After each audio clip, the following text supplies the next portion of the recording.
Saudi আরবের Medina ইসলামী বিশ্ববিদ্যালয়ে অনুষ্ঠিত আন্তর্জাতিক সাংস্কৃতিক মেলায় বাংলাদেশ প্যাভিলিয়ন পরিদর্শন করেছেন জাতীয় নাগরিক পার্টির আহ্বায়ক ও বিরোধী দলীয় চিফ হুইপ নাহিদ ইসলাম। আজ শুক্রবার সকালে দলের পক্ষ থেকে পাঠানো এক সংবাদ বিজ্ঞপ্তিতে এই তথ্য জানানো হয়েছে। ওই বিজ্ঞপ্তিতে বলা হয়, স্থানীয় সময় গতকাল বৃহস্পতিবার রাতে নাহিদ ইসলাম মেলায় অবস্থিত বাংলাদেশ প্যাভিলিয়নে যান।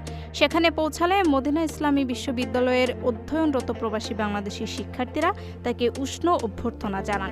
মেলা পরিদর্শনকালে শিক্ষার্থীরা তার হাতে একটি বিশেষ সম্মাননা স্মারক তুলে দেন।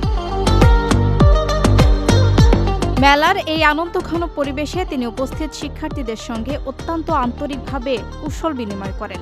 দেশের বাইরে থেকে উচ্চশিক্ষা গ্রহণের এই সুন্দর যাত্রায় তিনি তাদের প্রশংসা করেন এবং আগামী দিনে শিক্ষা ও জ্ঞান অর্জনের ক্ষেত্রে সবার উত্তরোত্তর উৎকর্ষ কামনা করেন।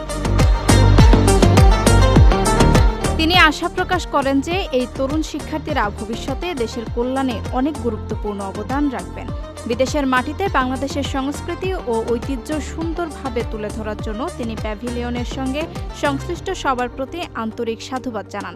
জাতীয় নাগরিক পার্টির এই শীর্ষ নেতার উপস্থিতিতে প্রবাসী বাংলাদেশি শিক্ষার্থীদের মাঝে ব্যাপক উৎসাহ ও উদ্দীপনা দেখা যায় বলে জানা গেছে।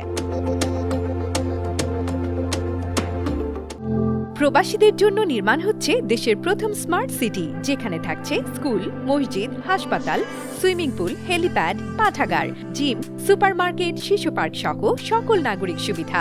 মাত্র ৩০ লাখ টাকা বিনিয়োগে মিলছে আকর্ষণীয় ফ্ল্যাট। প্লাটিনাম ইনভেস্টরদের জন্য ঢাকা বিমানবন্দরে ভিআইপি প্রোটোকল সুবিধা। বিস্তারিত জানতে যোগাযোগ করুন স্ক্রিনে দেয়া হোয়াটসঅ্যাপ অথবা ইমো নাম্বারে।